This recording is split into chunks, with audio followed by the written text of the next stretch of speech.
Olá pessoal, nessa aula de número 6 nós vamos aprender a trabalhar com múltiplos backgrounds.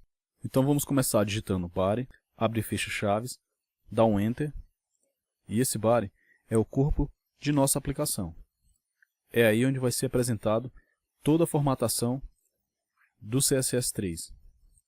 Agora vamos digitar background, image, URL, abre e fecha parêntese, ponto e vírgula, e dentro do parêntese vamos digitar o caminho onde essa nossa imagem se encontra, junto com o nome da imagem que vai ser puxada daquele caminho. Agora, como essa imagem não se encontra em nenhuma pasta, pois eu coloquei essa imagem na área de trabalho, então eu não preciso definir, nesse caso, o caminho da imagem, e sim apenas colocar o nome da imagem. Eu posso chamar a imagem utilizando apenas o nome dela, porque essa imagem eu deixei solta na área de trabalho para facilitar já, para reduzir um pouco a quantidade de código para informar o caminho. Mas no caso, se essa imagem estivesse dentro de uma pasta, eu teria que digitar o nome da pasta barra o nome da imagem. Então nesse caso, eu digito o nome da nossa imagem, 1.png. Agora damos Ctrl S para salvar, vamos no navegador, atualizamos e temos aí a nossa imagem, que é a 1.png. Repetida no sentido horizontal e vertical, porque nesse caso nós não aplicamos nenhuma formatação para definir um padrão de repetição dessa imagem, apenas colocamos o nome dela, então a mesma vai ser repetida nos dois sentidos, horizontal e vertical. Essa imagem que eu usei, ela é apenas um quadradinho laranja, e esse quadradinho ele está sendo repetido nos dois sentidos, tanto no eixo X como no eixo Y. Como nós podemos acompanhar em aulas passadas, a gente aprendeu a como fazer isso e, se necessário, definir apenas um lado para fazer a repetição. Mas nesse caso não se faz necessário o uso dessa formatação. Então para a gente é interessante apenas que ela repita em todos os sentidos do nosso background. Agora, se essa imagem é um quadradinho laranja, por que ela tem essa interrupção dessa lista branca depois do laranja? Nesse caso, eu fiz a imagem em um quadrado laranja. E embaixo, no tamanho do mesmo quadrado, eu deixei vazio. Ou seja, você imagina um quadrado onde metade dele é laranja e a outra metade é vazia.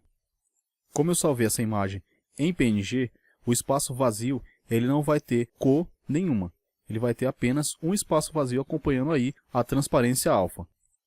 Então, esse quadrado laranja ele está sendo repetido e dá um intervalo do espaço vazio que eu salvei aí na imagem como PNG.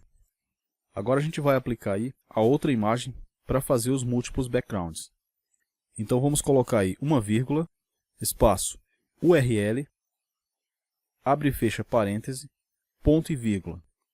Agora dentro dos parênteses vamos digitar o nome da segunda imagem, no caso 2.png.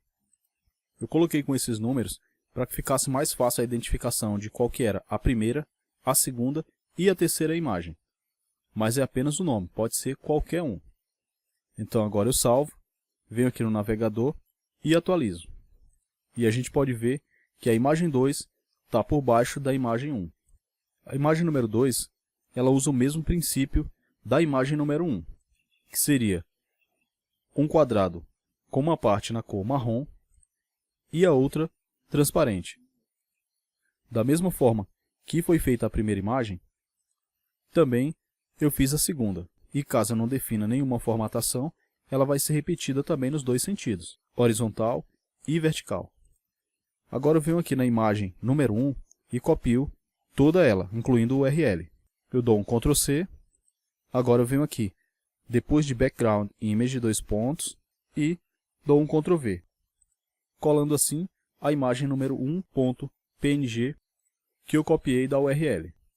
Eu vou aqui abaixo e rolo um pouco a barra, para que a gente possa acompanhar todo o código que está sendo incluído no background. Agora na primeira imagem, no primeiro URL, eu vou inverter ele, de 1 para 3. E no caso a segunda imagem, vai continuar sendo a número 1.png. Então, eu coloco aí 3 na primeira imagem, que esse 3 no caso é o nome da minha imagem, dou um Ctrl S para salvar, e atualizamos o navegador. Ao ser atualizado, a gente pode acompanhar que a imagem número 3.png é, na verdade, um nome, uma espécie de logo que eu criei também em formato PNG, onde está escrito CSS3 e o meu nome, Igor Sena. Essa imagem que eu criei também, eu deixei a transparência alfa. Ela foi salva em PNG, no formato PNG, com a transparência alfa que acompanha o formato PNG. Então, só para se entender melhor, a primeira imagem que eu digitei lá, o primeiro nome da imagem, ela vai ficar acima de todos. Não importa a numeração. No caso dos números, como eu já tinha falado antes, foi apenas para a gente entender qual que era a primeira, qual que era a segunda e qual que era a terceira imagem. Se eu quisesse passar essa primeira imagem para baixo de todas, eu deslocaria a imagem 3.png para depois da última imagem, que no caso seria 2.png. Então ela vai seguir sempre o padrão que ela é digitada. A primeira imagem vai ficar em primeiro lugar, a segunda em segundo lugar e a terceira por último. Se tiver uma quarta ou quinta também, assim sucessivamente. É pela ordem que foi digitada depois do nosso background imagem. Então apenas com esse comando, a gente tem múltiplos backgrounds aplicados aí ao nosso body, ao corpo de nossa aplicação, dando assim mais flexibilidade para a gente trabalhar usando qualquer tipo de imagem como background.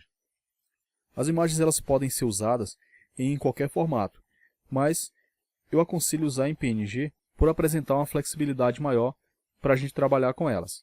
Então, pessoal, a aula de hoje é isso. Espero que vocês tenham gostado.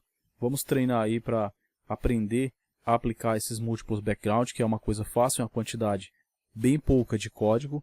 E a gente pode aí usar a nossa criatividade para fazer os mais diversos tipos de backgrounds. Espero que vocês tenham gostado e até a próxima.